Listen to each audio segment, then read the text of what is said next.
ورحمۃ اللہ وبرکاتہ۔ ناظرین کرام، آج میں آپ لوگوں کو نماز میں ایک ایسی ہونے والی غلطی کے بارے میں بتانے والا ہوں جس غلطی کو اکثر و بیشتر لوگ کرتے ہیں اور انہیں پتہ بھی نہیں ہوتا ہے کہ یہ ہم سے مسٹیک ہو رہی ہے، یہ ہم سے غلطی ہو رہی ہے۔ اور اگر نماز میں کسی بھی اس کے رکن کو ادا کرنے میں، جتنے ارکان ہیں ان کو ادا کرنے میں اگر کوئی بھی کمی ہوگی تو ظاہر ہے کہ ہماری نماز خشوع اور خضوع کے درجے تک نہیں پہنچ سکتی،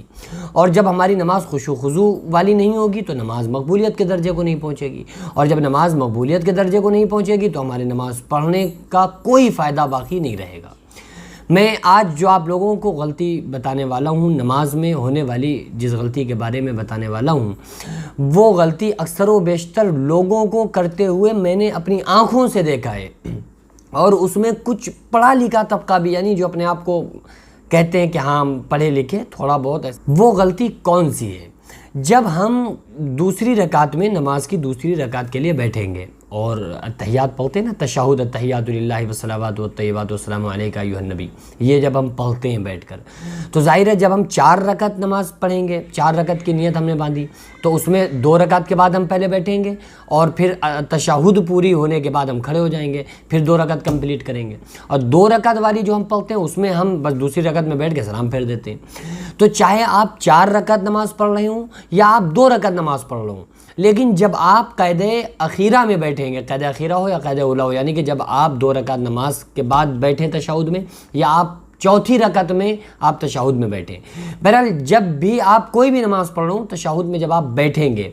تو اس میں جو انگلی اٹھائی جاتی ہے نا اشہد ان لا الہ الا اللہ پہ، تو اس کے یہ انگلی اٹھانے کا اکثر و بیشتر لوگوں کا طریقہ غلط ہے،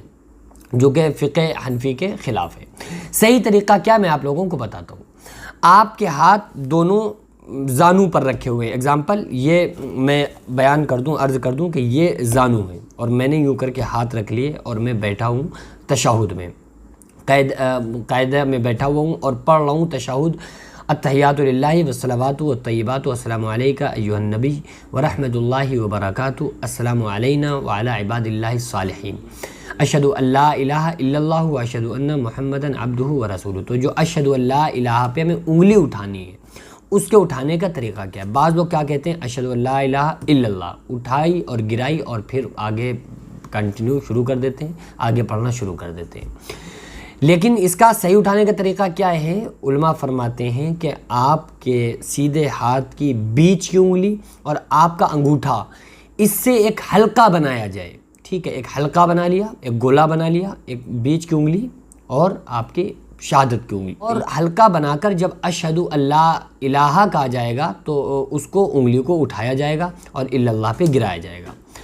یہ جب اشہد ان لا الہ پہ اٹھا کے الا اللہ پہ گرائیں گے تو ہاتھ کو سیدھا نہیں کیا جائے گا، بس اسی طرح سے حلقہ پہلے بنا لیا اٹھانے سے پہلے، اور اشہد ان لا الہ پہ اٹھائی، الا اللہ پہ گرائی، پھر آپ کی انگلی اسی طرح سے رہے گی، یعنی اپنی حالت پر رہے گی، اور یہ پہلے سے اپنی حالت پر قائم رہیں گی، یہ انگلیاں نہ زیادہ کھلی رہیں گی اور نہ زیادہ ملی رہیں گی، بلکہ اپنی حالت پر انہیں چھوڑ دیا جائے گا۔ اور اس میں یوں نہیں کرنا ہے کہ اشہد ان لا الہ الا اللہ کر لیا، تو یہ طریقے غلط ہے۔ آپ کو بیچ کی انگلی لے کے اور انگوٹھے سے ملانا ہے اور اشہد ان لا الہ پہ اٹھا کے الا اللہ پہ گرانا ہے، پھر اس کو اپنی حالت پہ قائم رہنے دینا ہے، یعنی ایسے ہی آپ ہاتھ کو رکھے رہیں، یہ والا ہاتھ ایسے ہی رکھے رہیں گے، یہ اس طرح سے رکھے رہیں گے۔ تو میرا خیال ہے کہ آپ لوگوں نے اس کو اچھے سے سمجھ لیا ہوگا۔ اگر اور کوئی آپ لوگوں کو نماز میں مسٹیک یا غلطی لگتی ہے اور آپ کو محسوس ہوتا ہے کہ شاید ہم یہاں پر غلطی کر رہے ہیں، تو آپ لوگ مجھے کمنٹ میں بتائیں، انشاءاللہ تعالیٰ میں فرصت ملتے ہی آپ لوگوں کو اس کے بارے میں جواب دینے کی کوشش کروں گا۔ اللہ تعالیٰ سے دعا ہے اللہ تعالیٰ ہم تمام لوگوں کو خشوع اور خضوع کے ساتھ نماز پڑھنے کی توفیق عطا فرمائے۔ وما علینا الا البلاغ۔ السلام علیکم ورحمۃ اللہ تعالیٰ وبرکاتہ۔